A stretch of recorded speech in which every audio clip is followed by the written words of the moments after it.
हरि ओम श्री गणेशाय नमः। वो श्री कृष्ण भगवान की जय। वो श्री सुखदेव जी भगवान की जय। ओम नमो भगवते वासुदेवाय। ओम नमो भगवते वासुदेवाय। ओम नमो भगवते वासुदेवाय। श्रीमद् भागवत महापुराण तीसरा स्कंद 30वां और 31वां अध्याय। देह गेह आसक्त जन लह ही अधम गति जौन देवहूति से कपिल ने वर्णन कीनो तोन। कपिल देव बोले, उस अनंत काल के पराक्रम को नहीं जान पाता, जिस प्रकार उड़ाई गई मेघों की पंक्ति वायु के बल को नहीं जान सकती। मनुष्य सुख के लिए जिस काम को करता है, काल उसी काम को बिगाड़ देता है। यह दुर्बुद्धि मनुष्य विनाशवान देह को अविनाशी मानता है, घर क्षेत्र धन आदि को स्थिर मानता है। इस संसार में प्राणी जिस जिस योनि में जन्म लेता है, उसी योनि में बड़ा सुख मानता है, उससे विरक्त नहीं होता। नरक में पड़ा हुआ भी सुख मानता है, उस जगह भी देह छोड़ना नहीं चाहता। और स्त्री पुत्र पशु धन भाई बंधुओं में फैले हुए मनोरथ वाला यह मनुष्य अपने को बड़ा कृतकृत्य मानता है। लगातार उनके पालन पोषण की चिंता में अनेक पातक करता है। एकांत में स्त्री संभोग के सुख से बच्चों की तोतली वाणी सुनकर सुख मानता है। कपट धर्म वाले दुख प्रधान घरों में दुख का प्रतिकार करता हुआ सुख मानता है। जिनके पालन पोषण करने से दुर्गति पाता है, उन्हीं का हिंसा से और धनों से पालन पोषण करता है। दूसरे जीविका के नष्ट हो जाने पर असमर्थ होकर दूसरों के धन के चोरने की इच्छा करता है। तब कुटुंब के पोषण करने में असमर्थ द्रव्य से हीन होकर ऊंची ऊंची श्वास लेकर दुख की हंकारें भरता रहता है। फिर अपने पोषण में भी असमर्थ उस पुरुष का उसकी स्त्री आदि आदर नहीं करते, जैसे किसान बूढ़े बैल का आदर नहीं करता है। इतने पर भी दुख न मानता हुआ बुढ़ापे से कुरूप को प्राप्त हुआ मरने वाला, अपमान से पास में पड़े हुए अन्न आदि को कुत्ते की तरह खाता हुआ निराहार रोगी, हाथ पैरों से असमर्थ, घर में खटिया पर पड़ा रहता है। वायु जिसके नेत्र बाहर को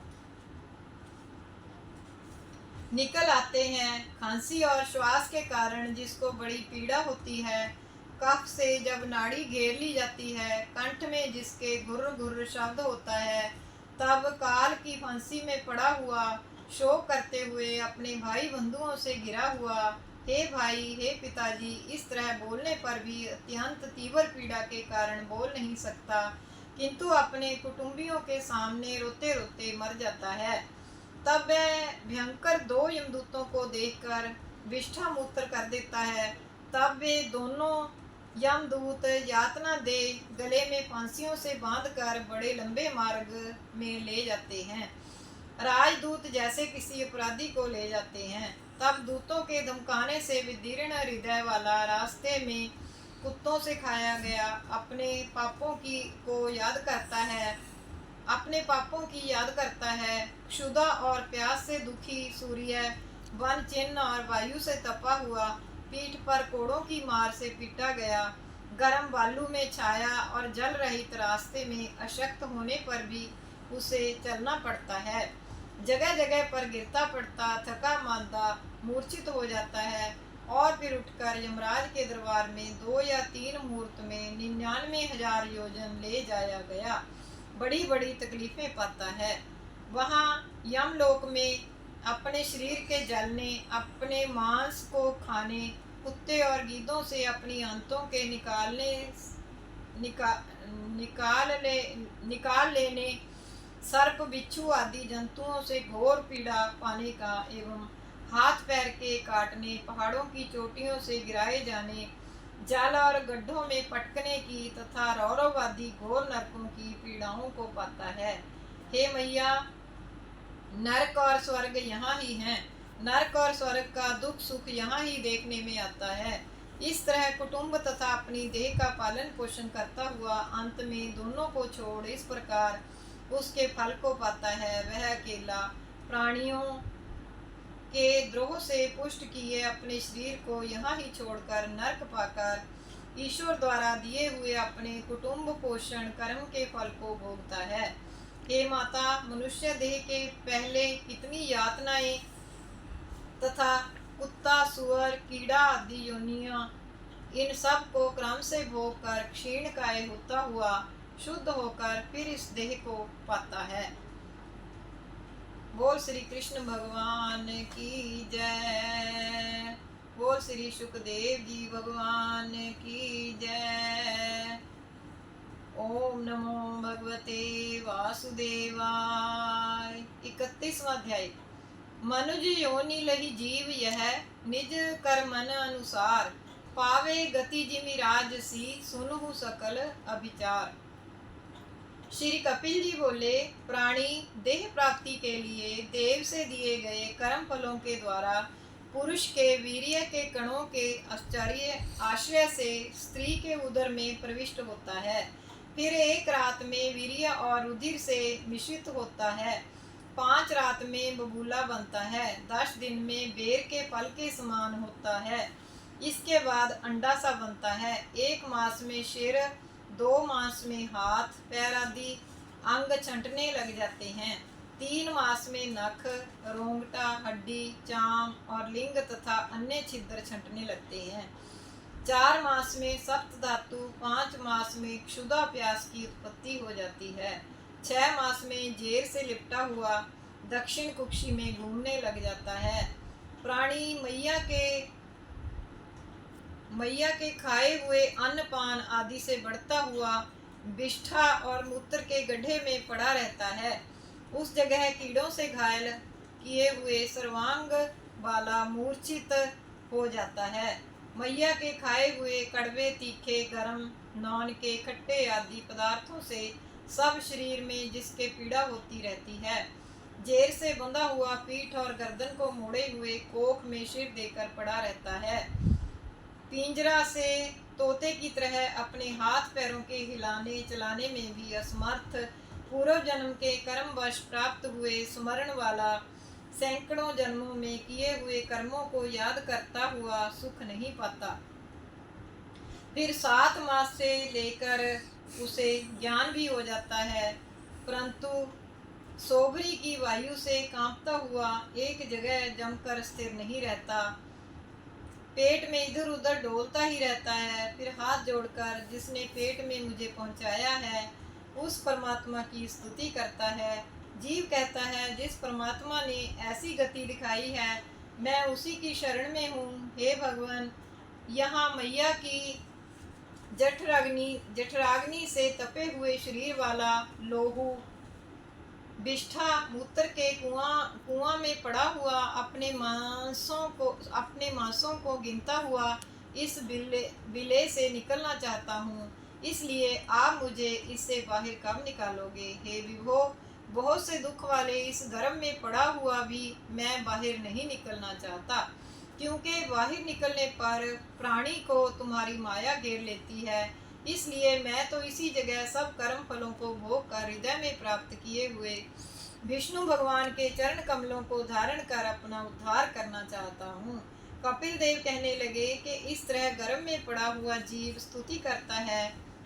जब 10वां मास लगता है तब सूतिका की वायु प्रसव के लिए शीघ्र ही प्राणी को नीचे को मुख करके गर्भ से बाहर फेंक देती है।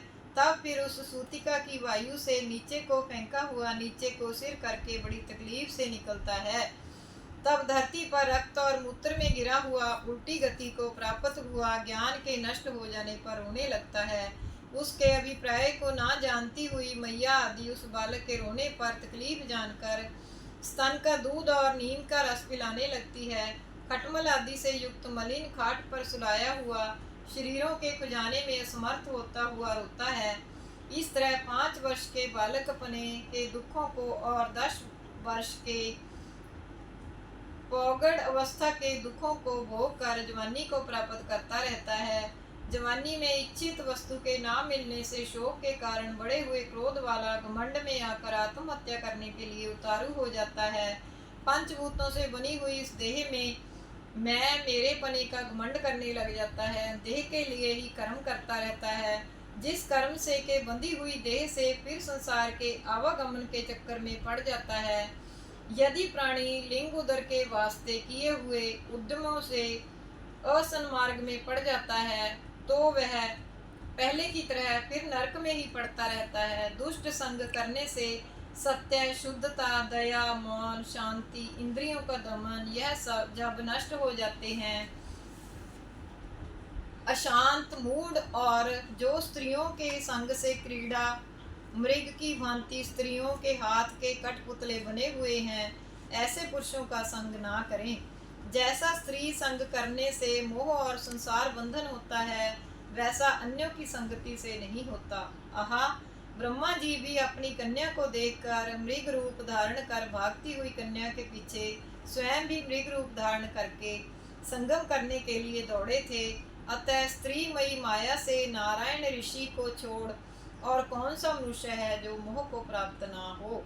मैया, स्त्री रूप मेरी माया के बल को देख, जो बड़े बड़े दिग्विजयी शूरवीरों को भी भौहों के कटाक्ष मात्र से ही अपने वश में कर लेती है। इसलिए योगी पुरुष कभी भी स्त्रियों का संग ना करें। सेवा खातिर के लिए पास में आई हुई स्त्री को मृत्यु के रूप में देखे। जैसे घास फूसों से ढका हुआ गड्ढा पशु के लिए मृत्यु करने वाला होता है, जीवात्मा पूर्व जन्म में स्वयं पुरुष होता हुआ भी मरण समय में स्त्री के ध्यान करने से स्त्री योनि को पाकर पुरुष की तरह आचरण करता हुआ मेरी माया के मोह से धन, संतान, घर देने वाली उस स्त्री को अपना मालिक मान बैठता है। उस समय पुरुष रूप माया को मृत्यु रूप समझे। जैसे बहेलिया के गाने से पहले मोहित हुए मृग की अंत में मृत्यु हो ही जाती है, जीवात्मा लिंग देह से दूसरे लोकों में जाता हुआ निरंतर कर्मों को करता ही रहता है। इसलिए हे मैया, धीर पुरुष जीव की गति को जानकर दुनियादारी का संग छोड़कर एकांत में विचरे। जीव ना मरता है और न जन्मता है, इसलिए ज्ञान वैराग्य युक्त बुद्धि से माया रचित योनि और लोकों में देह की आसक्ति प्रेम को छोड़कर स्वच्छंद विचरे। बोल श्री कृष्ण भगवान की जय। श्री कृष्ण गोविंद हरे मुरारे, हे नाथ नारायण वासुदेव। श्री कृष्ण गोविंद हरे मुरारे, हे नाथ नारायण वासुदेव।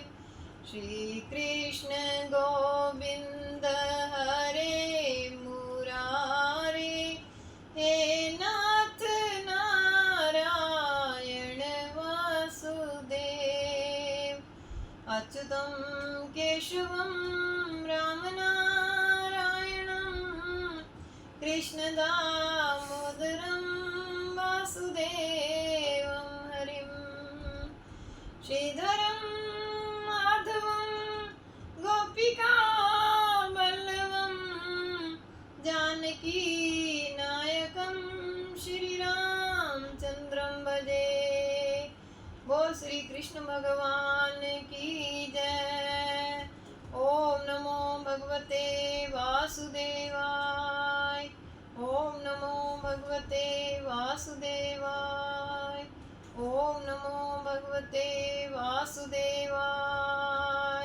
बोल श्री कृष्ण भगवान की जय। बोल श्री सुखदेव जी भगवान की जय।